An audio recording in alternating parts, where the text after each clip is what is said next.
En Caput a Diego Maradona. pasan cosas. Todo el apoyo sincero de un peronista, de un hombre que quiere que la gente coma, que la gente sea feliz. Por eso le mando un beso grande a Eber Bonafini y a vos, Calamaro, te quiero mucho. Muchas gracias por compartir el Santuario de las Madres. Son unos encuentros muy sentimentales los nuestros. La verdad que nos queremos mucho. Radio Caput. Diego es Diego. Y bueno, son esas personas que son indispensables, ¿viste? Esas cosas. Esas personas que son indispensables. ¿Querés arrancar la mañana bien informado? Infosiberia, las noticias en tu celular. Mandá un mensaje de WhatsApp al 11 3205 8813 y recibilo gratis todas las mañanas. Infosiberia, las noticias en tu celular. Radiocaput.com. Estás conectado. Estás en Caput. Nosotros, los otros. Un espacio de resistencia contra la discriminación, la xenofobia y la desigualdad. Si las palabras migran su significado, si nos exilian en nuestra propia casa, si la piel rechaza y el color separa, si los dioses discuten sus razones, si los géneros se sacralizan y los sexos no encajan, entonces simplemente seremos otros. Nosotros, los otros. Conducen Larry Levy en Radio Caput. Los periodistas asesinados, los desaparecidos, los narcos. Es cierto que el momento es complejo, difícil y muy frustrante para el campo nacional y popular, y también para otros sectores que no comulgan con el movimiento nacional, pero ven la gravedad del ataque a la democracia y a los consensos básicos de un contrato social que, aún devaluado como está, es el contrato que asegura la convivencia pacífica. Tampoco es la primera vez que la sociedad argentina vive bajo la amenaza de la fragmentación y división. A quienes dicen que es una inevitable ola mundial de derechización, habría que recordarles los gobiernos militares en América Latina de los 70 y 80 y por la misma época las invasiones occidentales a Asia y a Oriente Medio, ni hablar de África, la eterna pisoteada.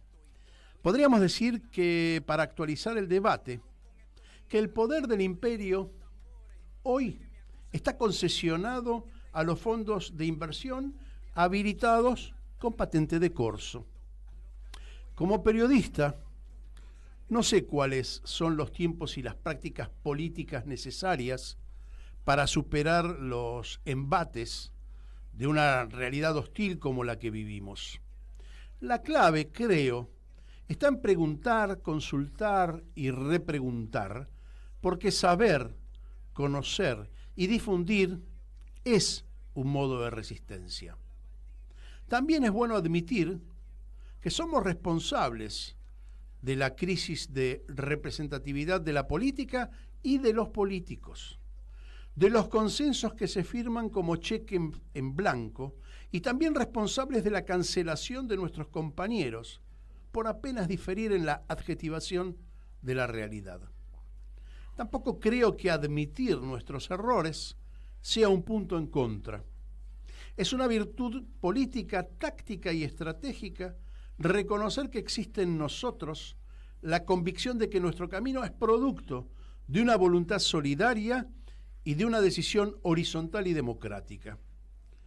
Sumamos al debate a nuestro invitado de hoy. Los paramilitares, las guerrillas, los hijos del conflicto, las pandillas. Y decía, sumamos al debate, porque en los últimos programas fue eso, debate, escuchar opiniones de diferentes corrientes dentro del movimiento nacional y popular y fuera de él también. Hoy, Marcelo Koenig, que es abogado, militante peronista, dirigente de Descamisados, docente universitario, exdiputado nacional, asesor de YPF-TEC en el tema litio, con todos esos pergaminos, podemos decir, se acerca a nosotros. Pero te voy a decir, Marcelo, que no leí ningún libro tuyo, pero hice el recuento y los títulos son bastante seductores, por llamarlo de alguna manera.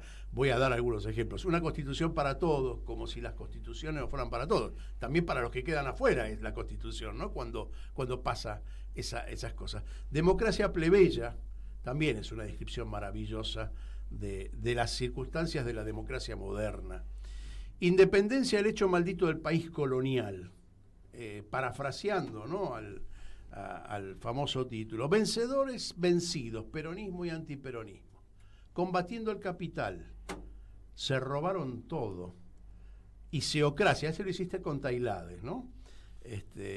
Bueno, bienvenido, Marcelo. Un poco la invitación a esto, ¿no? A qué nos está pasando. Te invito a que hagas una pequeña semblanza, no muy larga, como para que nos dé y abramos el camino del debate. Claro, después de tanta presentación, ahora digo una boludez. Yo creo que estamos pasando una de las crisis más profundas de la Argentina en general, porque estamos al borde de su disolución, ¿no? La victoria de estos tipos, que es la segunda victoria del liberalismo ultranza, sin necesidad de recurrir a las botas, ¿no? Digamos, ellos llegaron al gobierno por primera vez por vía electoral de la mano de Macri y ahora son una versión profundizada de ese neoliberalismo feroz que usa el Estado para hacer sus propios negocios, que odia, es toda una paradoja que tengamos al frente del gobierno del Estado a alguien que odia el Estado y que diga que es una organización criminal.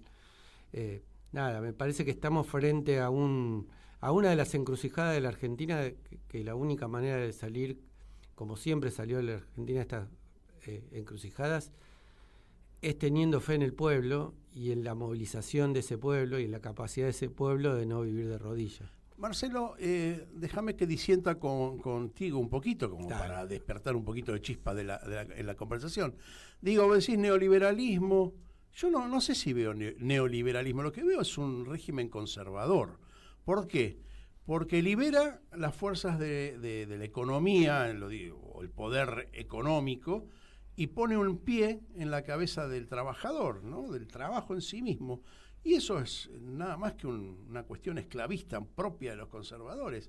Por eso digo que esa paradoja que vos planteás entre el Estado delincuencial y soy el Estado, ¿viste?, medio en un encontronazo de definiciones, no esconderá en toda esta todo este cotillón, no esconderá esta bravuconada del conservadurismo.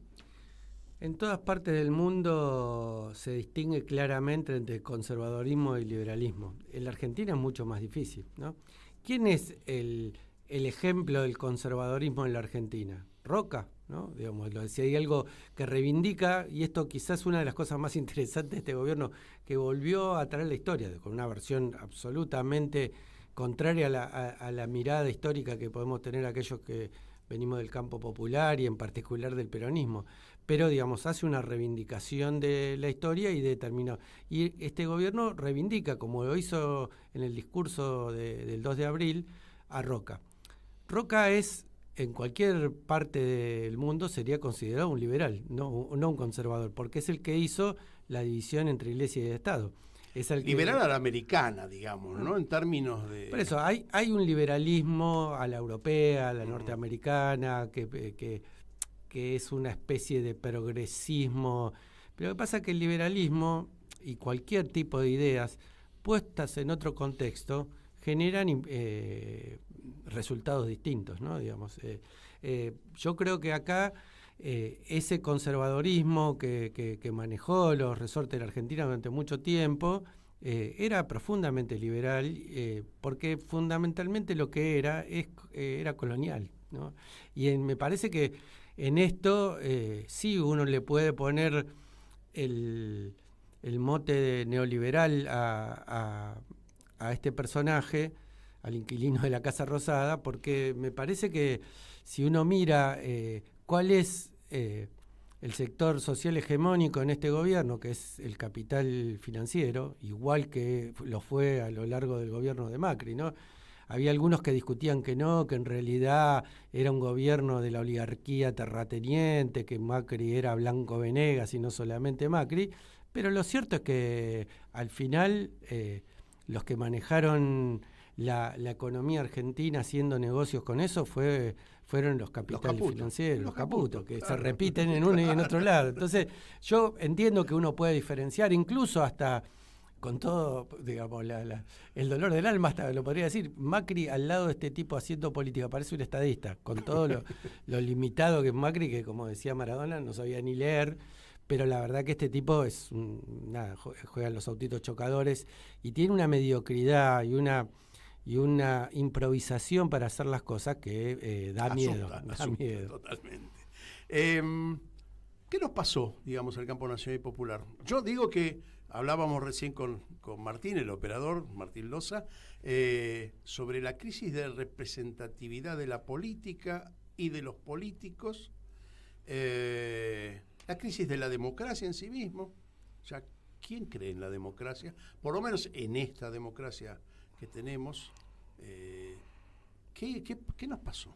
Yo creo que la crisis de representatividad es mucho más profunda que la crisis de representatividad de los políticos, que obviamente que lo abarca y que quizás es ahí donde hay que poner gran parte del eje para explicar a Milei. Pero, digamos, en la Argentina hay una crisis de representatividad mucho más profunda, ¿no? Y lo pongo con un ejemplo concreto para que se entienda. Cuando fueron las elecciones pasadas, y sobre todo para el balotaje, se había pronunciado cualquier cosa organizada a favor de Massa, desde los clubes de barrio hasta los clubes grandes de fútbol, desde la Swiftie hasta la CGT, es decir, sin fisuras, todo lo organizado se pronunció por aquel que perdió por paliza, ¿no? Perdió sacando el otro 56%. Entonces, evidentemente, eso que uno podría decir que tendría una representación mayoritaria, si la crisis fuera solamente los políticos, quizás esto nos hubiese indicado la cosa para el otro lado. Entonces, yo digo, hay una crisis profunda, esa crisis en particular en la política, yo creo que tiene que ver, o improvisando una respuesta, dos ejes, ¿no? Uno que se relaciona y se vincula directamente con el gobierno anterior, en donde nosotros no cumplimos el pacto electoral. De alguna manera la promesa del 2019 fue llenarle la heladera a la gente después de que Macri se la había vaciado, que le crea la heladera y que no le crea el televisor, decíamos en plena campaña. Y la otra cuestión que habíamos prometido es que iba a poder comer asado de nuevo, ¿no? Y nosotros no pudimos desvincular a los precios de los alimentos de los precios internacionales. Lo que sí estuvo siempre desvinculado es los sueldos de los precios internacionales. Con lo cual, lo que hicimos, porque por primera vez hubiera el caso de asalariados con derechos, con empleo en blanco, que eran pobres, ¿no? Digamos, todas estas cuestiones hacen a una cuestión que me parece que cuando uno hace un mal gobierno, es difícil remontar la imagen. Prometer cosas que uno no cumplió, digamos. Uh-huh. Entonces, ¿por qué alguien iba a creer que si no lo hicimos durante 4 años lo íbamos a hacer después? Después uno lo puede matizar eso con un montón de excusas de la pandemia, la guerra, la sequía y le podemos agregar más. Pero lo cierto es que el peronismo no es juntar excusas, sino resolver problemas. Uh-huh. Y la pandemia para mí, al contrario de lo que terminó siendo, lo que era es una enorme oportunidad. Una enorme oportunidad, por ejemplo, de redefinir y renegociar la deuda externa. Y nosotros lo que hicimos con la deuda externa es convalidarla, ponernos de rodillas, hacer una negociación con el fondo que fue absoluta. ¿Y qué pasó con nuestros políticos? Ahí es donde empiezo yo a decir, bueno, firmamos un cheque en blanco y le dimos todo el poder a Alberto y no pudimos presionarlo desde adentro.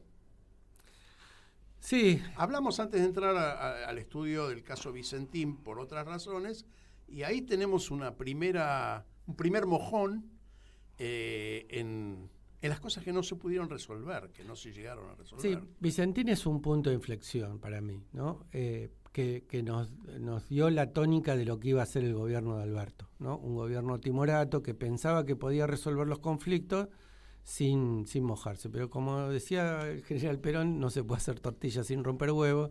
Y me parece que para romper huevo lo que hay que tener es cojones, digamos. Lo que hay que tener es una cosa de la cual Alberto careció. Pero es cierto lo que vos decís.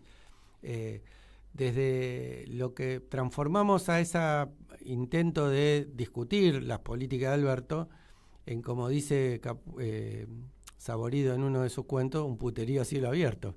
Y parecía que la discusión principal del campo popular era la discusión al interior del propio gobierno.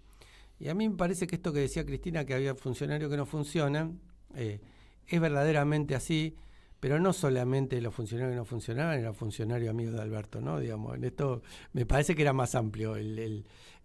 Y me parece que esto también se explica en alguna medida porque la judicialización de la política terminó siendo una especie de atamano de muchos políticos timoratos, ¿no? Si cuando uno no tiene la firme convicción de lo que está haciendo es lo que hay que hacer para transformar la realidad, para construir una realidad más justa, lo que hace es cuidarse su propia espalda, digamos, por no ser grosero, digamos, cuidarse de a ver si me judicializan después de que dejemos de ser gobierno, a ver si esto que firmo puede ser tomado. Habían desaparecido todas las lapiceras en el gobierno de Alberto, ¿no? Es así, ¿no? Pero al mismo tiempo también pero teníamos hay una ejemplo. Discusión sobre la lapicera digamos, claro. la de la pero selección. hacia adentro tenemos un buen ejemplo, Julio Devido también, que digamos, para mí fue una de las mejores gestiones en políticas públicas y terminó preso. Es que yo estoy convencido que la judicialización de la política no tiene absolutamente nada que ver con la real corrupción, sino que es un método disciplinatorio. Claro. ¿No? Yo decía que existe una diferencia entre un gobierno corrupto, como puede ser el de Macri o a tener corruptos dentro de un gobierno, porque, bueno, siempre ocurre, es decir, siempre hay alguien que no entiende la política como uno y los bolsillos como uno, pero no es sistémico. En cambio, en el macrismo y en este gobierno es sistémico, porque preparan todo el terreno para el saqueo.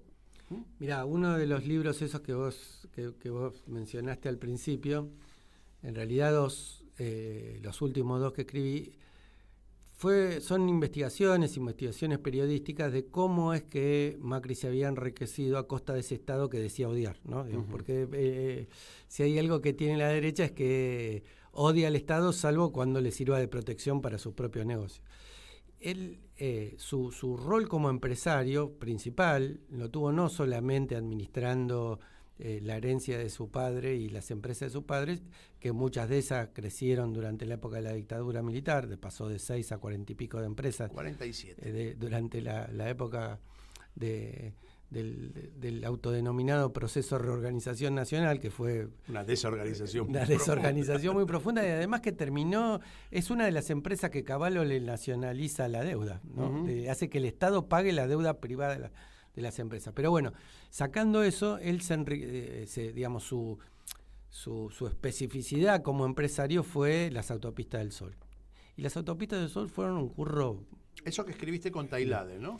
El anterior, que no lo escribí con Rodolfo, el primero, que se robaron todo, es las autopistas del Sol desde que se hizo la concesión en los tiempos de Menem hasta el 2015, ¿no? O sea, cómo él de esa vereda estafa al Estado, ¿no?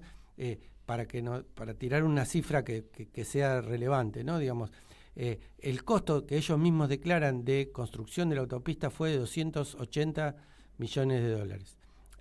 Lo que había recaudado hasta el 2015 eran 1.800 millones de dólares. Yo te aseguro que la diferencia que hay entre 200 y 1.800 no fue a parar al sueldo de los que están en el peaje o los que limpian la autopista.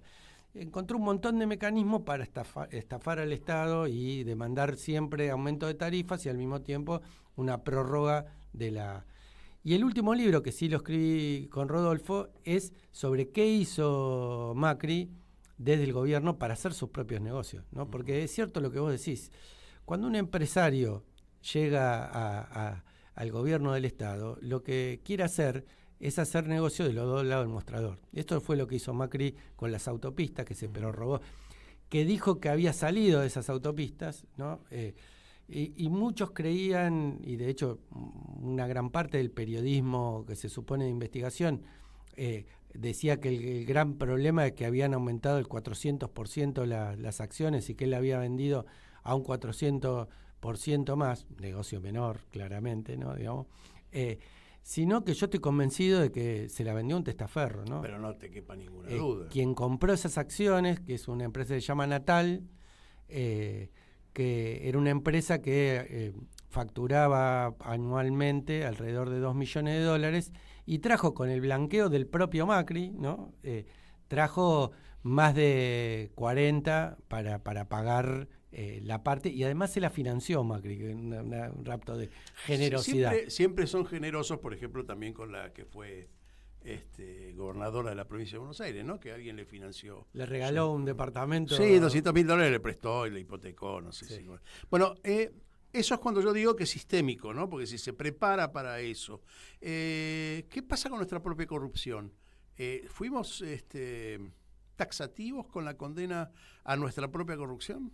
Yo creo que hay que tener tolerancia cero a la corrupción, ¿no? Creo que hay que ser lapidario con eso, porque hay algunos que, utilizando los recursos del Estado en su propio beneficio individual, le hacen un enorme daño a la política, ¿no? Digamos, hacen pensar que, primero, que todos los que hacemos política somos corruptos, pero además hacen pensar que para lo único que sirve la política es para la corrupción. Y esto no hay nada más funcional a que los dueños de todas las cosas se sientan dueños de todos nosotros a través de la política, que los políticos corruptos del campo popular. Y por eso, para mí, hay que ser absolutamente inflexible con esas cuestiones. También en algún momento tenemos que discutir cómo se financia la política, ¿no? También tenemos que discutir para que la política no sea una cosa que solamente puedan hacer los ricos. Claro, no, pero aparte también el recambio, porque es otra de las cosas que nos está ocurriendo, ¿no?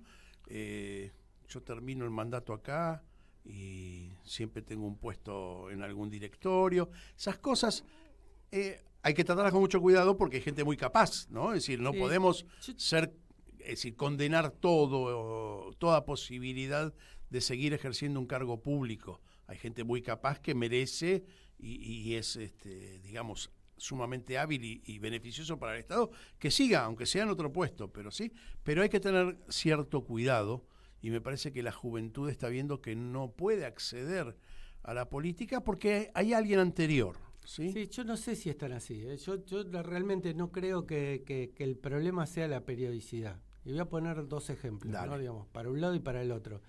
Digamos, un ejemplo es, ahora pareciera como que es, si no hay una renovación periódica, no ser republicano. Y que eso hace a la cuestión de la esencia de la democracia. Y sin embargo, la Constitución norteamericana recién establece la no reelección después del gobierno de Roosevelt. Es decir, durante un montón de años, en ningún momento a nadie se le ocurrió pensar que era menos republicano que hubiese una reelección indefinida. Porque, de alguna manera, en esa idea, porque es una reelección, no es que es... no, pero por ejemplo, alguien que termina un mandato en diputados pasa a ser miembro del directorio de alguna empresa estatal o cosas por el estilo. Es una sensación, yo no estoy afirmando nada. Estoy diciendo que en algún momento alguien puede sentir que no le dan lugar y que el lugar lo tienen siempre los mismos. Puede ser que alguien lo sienta así, ¿no? Pero también es cierto, yo te voy a poner un ejemplo concreto en primera persona para que... Guárdatelo, vamos a ir a una pausa. Acordate, me tenés que dar un ejemplo. Estamos hablando, charlando, debatiendo, qué sé yo. Es así, está hablando una conversación con Marcelo Koenig, que es abogado, es militante peronista, es dirigente de Descamisados, docente universitario, exdiputado y también fue asesor de YPF Tech con el tema litio. Ya volvemos con nosotros en un segundo. Enseguida volvemos con Estamos aquí. Nosotros, los otros. Estamos aquí. En Radio Caput. Estamos aquí. ¿Cómo puedo hacer para escuchar Radio Caput en el celular? Primero lo importante. Prenda el teléfono. Así se puedo acercar a saludarlos y... Abra el Play Store de Google. Tipee en el cuadro de búsqueda Radio Caput. Caput con C. No desesperes. Es la única que hay. Toque el botón instalar y espere unos instantes. La aplicación de Radio Caput ha sido instalada exitosamente. Busque el icono en su celular. Los quiero mucho, los aprecio, los admiro mucho, lo que hacen, los felicito. Y podrá escuchar la única e irreemplazable programación de Radio Caput. Sería un placer para mí, realmente. Radio Caput. En Morón, 40.000 vecinos y vecinas ya están conectados al centro de monitoreo a través de su celular. Súmate a Ojos en Alerta al 11 55 85 1000 y descarga Morón Alerta desde Play Store. Municipio de Morón, corazón del oeste. Mandanos un WhatsApp. Mandanos zaraza y noticias. 11 65 16 44 46. ¿Querés arrancar la mañana bien informado? Infosiberia, las noticias en tu celular. Manda un mensaje de WhatsApp al 11 3205 8813 y recibilo gratis todas las mañanas. Infosiberia. Seguimos en Radio Caput con Nosotros los Otros. Estamos aquí. Estamos aquí en Nosotros los Otros con Marcelo Koenig. No voy a volver a decir todo lo que es, todo lo que fue y todo lo que será en el futuro, porque seguramente tiene aspiraciones como cualquiera de nosotros. Tampoco voy a nombrar de nuevo los libros, pero un tipo muy preocupado por lo que pasa en la realidad. Y me estaba tratando de convencer de que no siempre todos caen parados y por qué caen parados de una función a otra. Te quedaste con una explicación ahí en el camino. Digo, la cuestión es que no sea una calecita donde aquel que se subió a la calecita no se baje nunca y cambie un rato en el autito, otro lado en el caballito, y sin conocer nada lo que haga es seguir dando vueltas ahí arriba. En ese sentido yo comparto la crítica, pero la otra cuestión sería tirar las cosas por la ventana, ¿no? Digamos, yo pongo el ejemplo particular, digamos, yo cuando estando como diputado nacional, empecé a estudiar el tema del litio, porque me parece que la regulación que tiene, todo el marco jurídico que tiene Argentina del litio, es realmente una vergüenza y hay que modificar. En toda la minería, ¿no es más o menos parecido? En toda la minería, porque el marco del litio es la minería, general, claro. Y es el artículo 124 de la reforma de 1994, que es hecho a la medida y a la voluntad de las empresas transnacionales, porque tienen que sentarse a discutir no con el Estado nacional, sino con un Estado provincial, porque es la ley de inversiones mineras que se hizo en los tiempos de Menem y Cavallo, que es una vergüenza, ¿no? Una vergüenza no comparada en sí misma, comparada con un proyecto nacionalista, no, comparada con el Chile que nosotros solemos hablar del Chile neoliberal.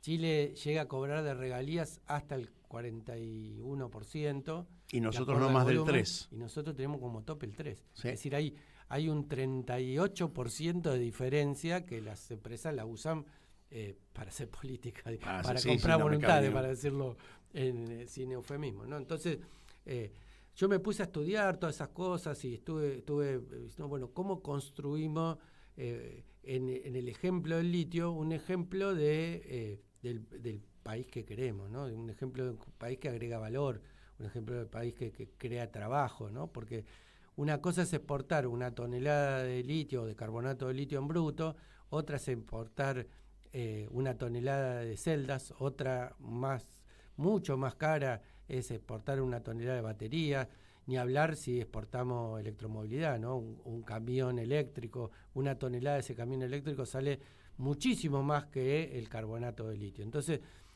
todo eso es trabajo argentino. Entonces, la idea era encontrar en el litio un ejemplo para discutir el proyecto de país.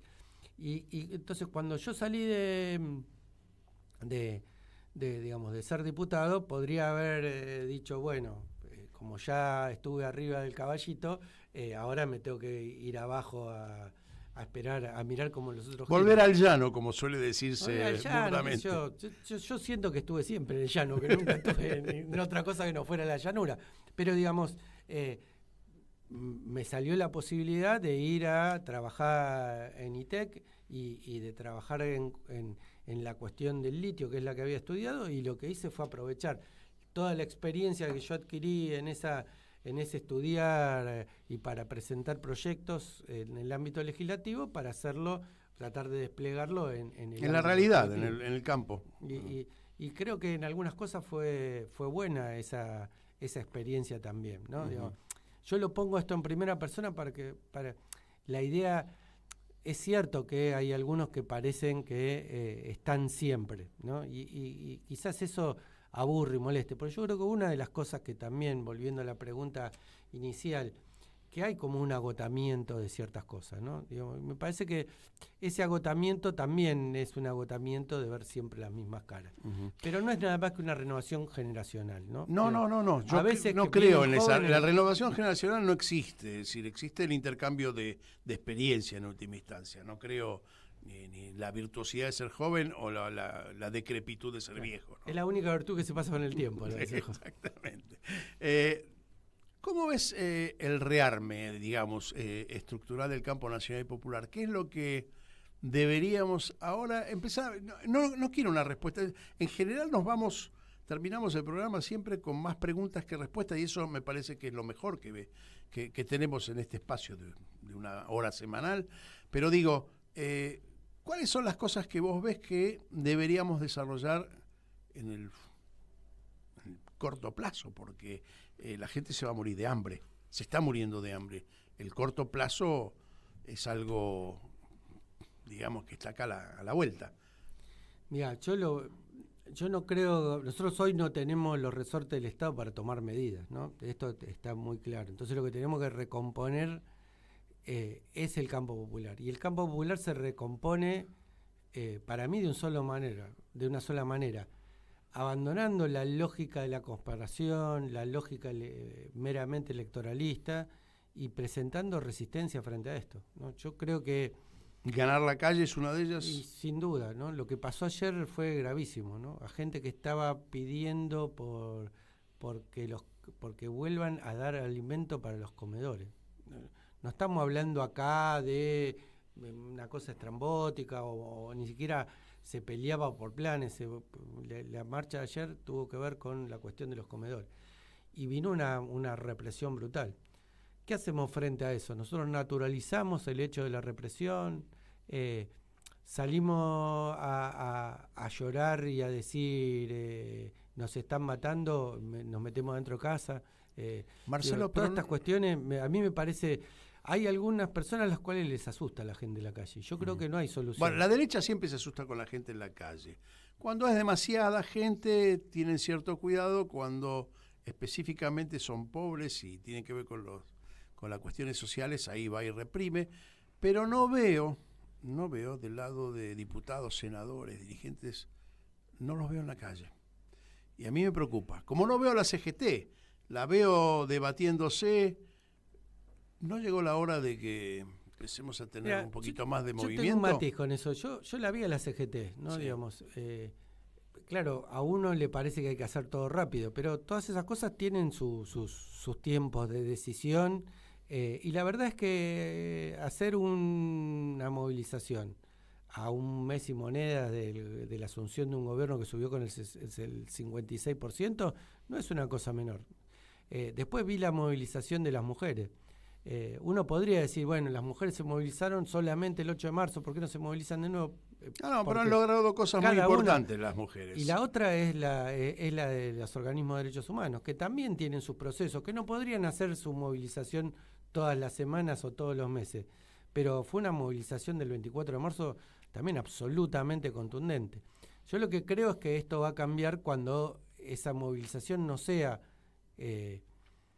esa movilización organizada, sino cuando esa movilización desborde, ¿no? Digamos, cuando sea espontánea y por necesidad. Sí, no solamente en términos materiales.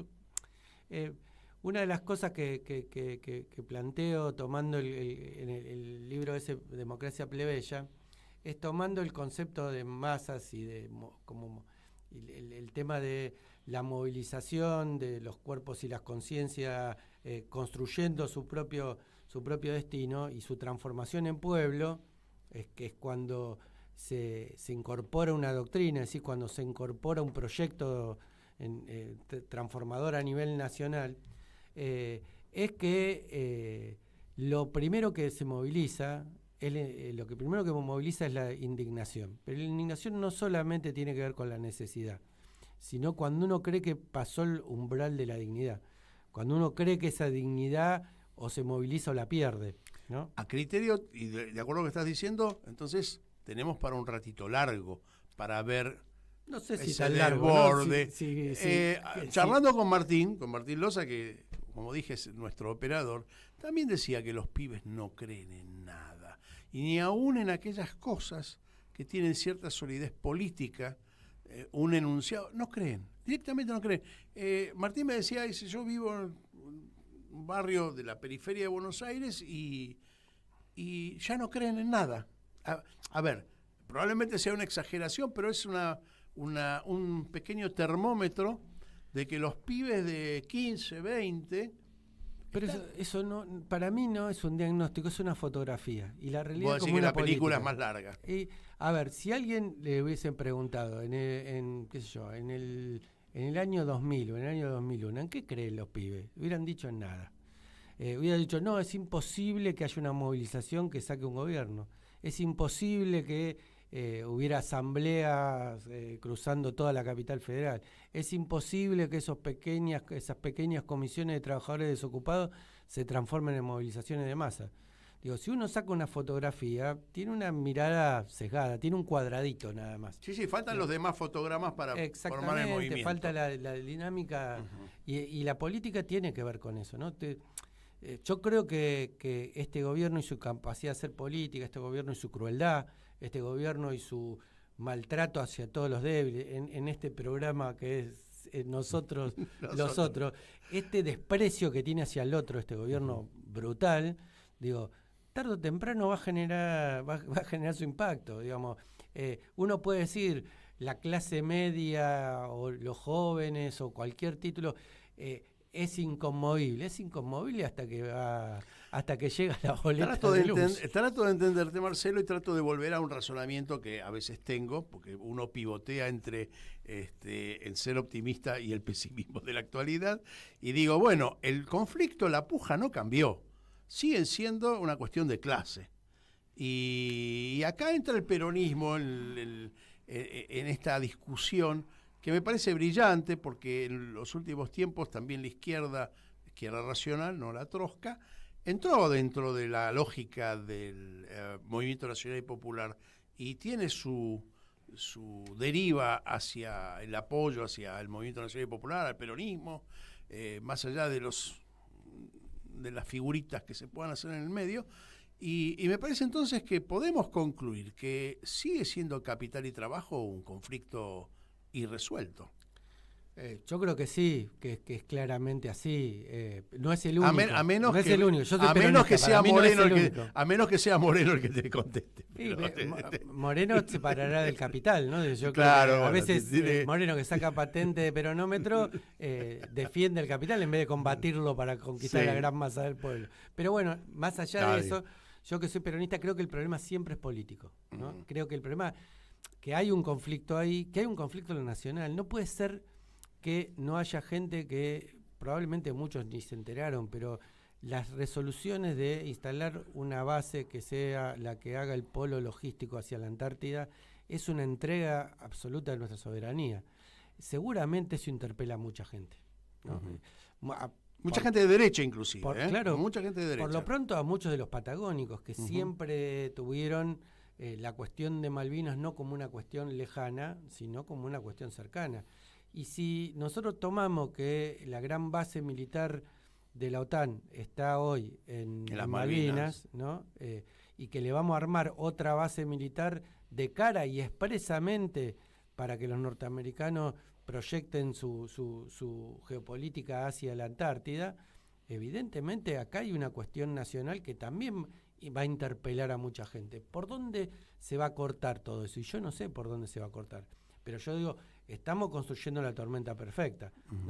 No es que hay un granizo por un lado, una lluviecita por el otro, nada, todo eso va a ir creciendo y hay alguno que la va a sentir en, como decía Perón, en la víscera más sensible, que es el bolsillo, y otro que la van a sentir en la dignidad nacional, y otro que la van a sentir en la...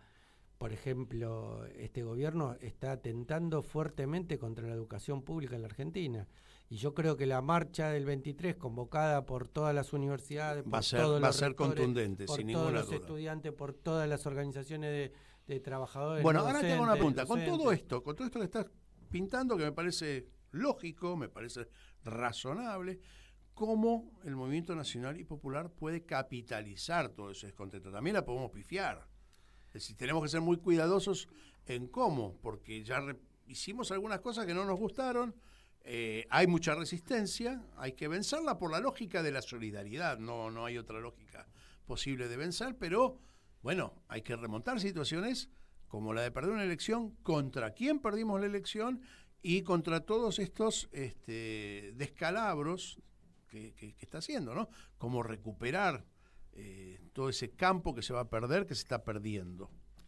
Mira, yo no quiero mucho a Laclau, pero Laclau plantea la cuestión de que el populismo es cuando se articulan y silvanan todas las reivindicaciones en lo que él llama un significante vacío, cuando hay una cadena de equivalencias, habla de él.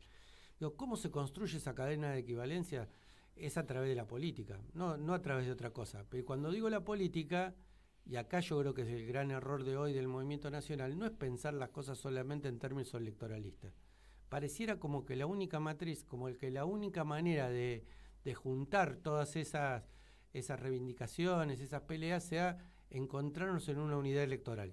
Y yo creo que no es así. O por lo menos me parece que esto le está quedando fuera del foco, en esto también entendiéndolo como una fotografía, una parte de la realidad. Si nosotros no estamos a la altura de las circunstancias en la pelea, probablemente esas peleas terminen siendo peleas aisladas. Cuando digo a la altura de las circunstancias, es de hacer este hilván político entre las múltiples luchas. Porque las luchas, aun cuando logren su objetivo, son luchas y no más. Yo creo que lo que estamos perdiendo en este tiempo es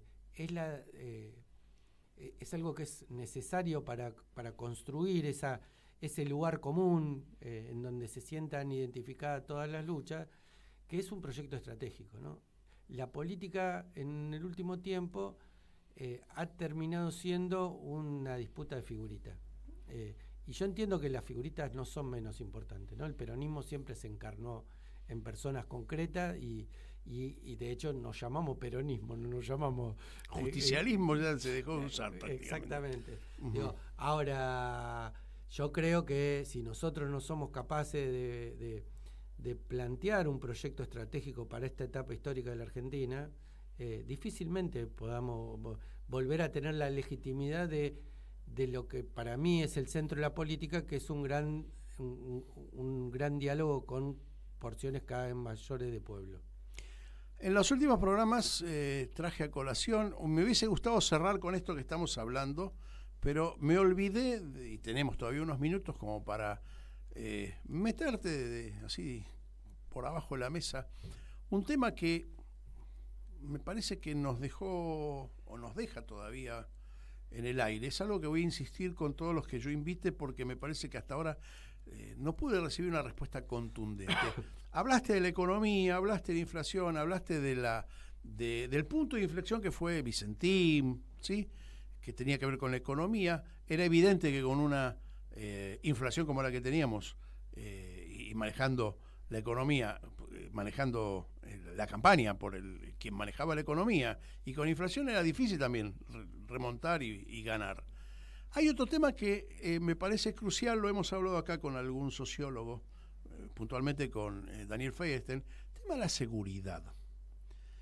No puedo he encontrado rastros a lo largo de las entrevistas que hacemos aquí nosotros, pero cuesta mucho hablar de la seguridad, creo yo, por el prurito a quedar como represores, como opresores, como aparte porque hemos sido víctimas, ¿no?, de ese tipo de comportamiento militarizado que nos dejó la dictadura en todas las policías, ¿sí?, ¿Cómo hacemos para resolver el problema de seguridad?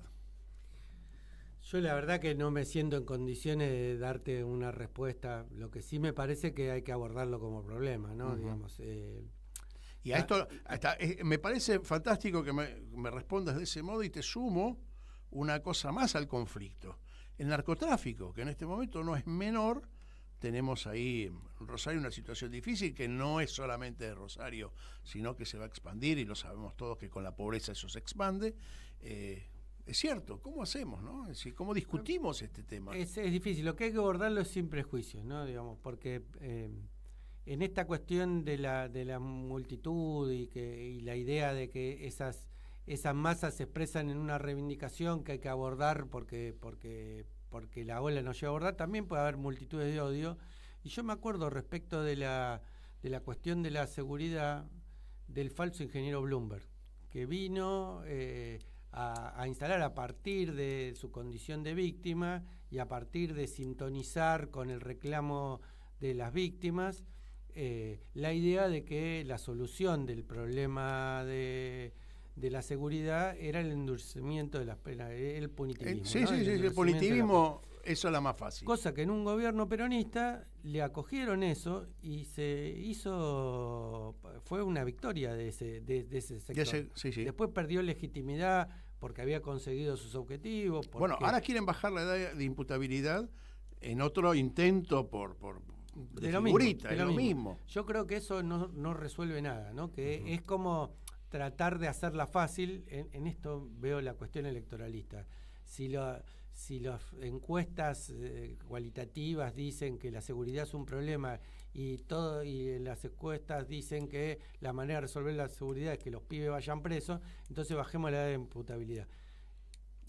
Es lo que pasó con Bloomberg. Se hizo eso, no cambió nada. Digo, es lo que puede pasar si nosotros lo que hacemos es seguidismo de este problema en vez de discutirlo en serio, ¿no? Digamos, yo creo otra de los lugares comunes es una mayor presencia policial, ¿no? Y está claro, cuando uno en un barrio ve presencia policial puede llegar a ser disuasivo. Digo, lo que no es la solución, porque muchas veces eso es parte del problema. No, y aparte, claro, exactamente, la policía es parte de ese problema, ¿sí? Hay algo ahí que no pudimos resolver. Bueno, nos quedan 5 minutos. Quiero preguntarte, invitarte a que reflexiones el camino hacia adelante. ¿Qué es lo que ves que deberíamos hacer, que no estamos haciendo en el campo nacional y popular? Es cierto que es muy pronto quizás, ¿sí? Vos lo decías, es nada más que hoy una foto, pero necesitamos tener un camino a seguir, por lo menos para generar cierto optimismo, que es lo único que no tenemos que perder en estas ocasiones, ¿no? Con respecto a la ansiedad y a los tiempos, me viene a la memoria la canción de Citarrosa, no hay nada más sin apuro que un pueblo haciendo su historia, ¿no? Pero me parece que nosotros, por lo menos los militantes, tenemos que tener un rol claro, ¿no? Nosotros no podemos hacer de colchón de este gobierno, que el éxito de este gobierno es la destrucción de la Argentina, ¿no? Porque si a este gobierno le va bien y las cosas que quiere hacer, ¿cuántos años vamos a tener para poder reconstruir? El hambre del pueblo no se puede negociar. La destrucción del Estado no se puede negociar. Otra vez que se privatice todo lo que debe ser del Estado, en ese famoso furcio de Dromi, nos va a costar años de años. Por eso yo estoy convencido que lejos de esa apreciación de los tiempos del pueblo, el rol de la militancia tenga que ser contemplativo y esperar a esos tiempos para salir a pelear. Yo estoy convencido que tenemos que ser absolutamente contundentes en nuestro pronunciamiento y en nuestro carácter de resistencia contra esta pesadilla, que tenemos que estar en la calle, que tenemos que ser capaces de responder no a las provocaciones para desviarnos del tema, sino de responder a este proyecto, ¿no? O sea, tenemos un proyecto antagónico con esto. Si nosotros no somos capaces de defender ese otro proyecto, ese proyecto de los otros, esa patria del otro que es lo que nosotros tenemos que construir, después vamos a terminar llorando sobre la leche derramada, ¿no? Entonces, me parece que si yo tuviese que pensar el para adelante, es un para adelante de resistencia, es un para adelante donde dejamos de ser contemplativos y electoralistas para pasar a jugárnosla. Y me viene a la cabeza la famosa frase de Néstor, ¿no? No pasarán a la historia aquellos que especulen, sino los que más se la jueguen. Uh-huh. ¿Líderes a tu mirada hay o se tienen que despertar, se tienen que visualizar? ¿Van a surgir nuevos líderes? ¿Qué pasa con Cristina? Qué pregunta para el último minutito, ¿no? Yo soy de aquellos que creen que los líderes emergen de los procesos. Está claro que en la Argentina tenemos todavía el liderazgo de Cristina, que es la imagen de aquellos enormes 12 años que vivimos, de mi vida militar. Yo empecé a militar en el 82, fue la mejor época sin duda, pero al mismo tiempo, el otro día mi hijo cumplió 10 años y tomé conciencia que casi pasaron 10 años del fin del gobierno de Cristina, uh-huh. ¿no? Porque él cumplió años en el 2014 y ya para el año 2015 no teníamos más Cristina.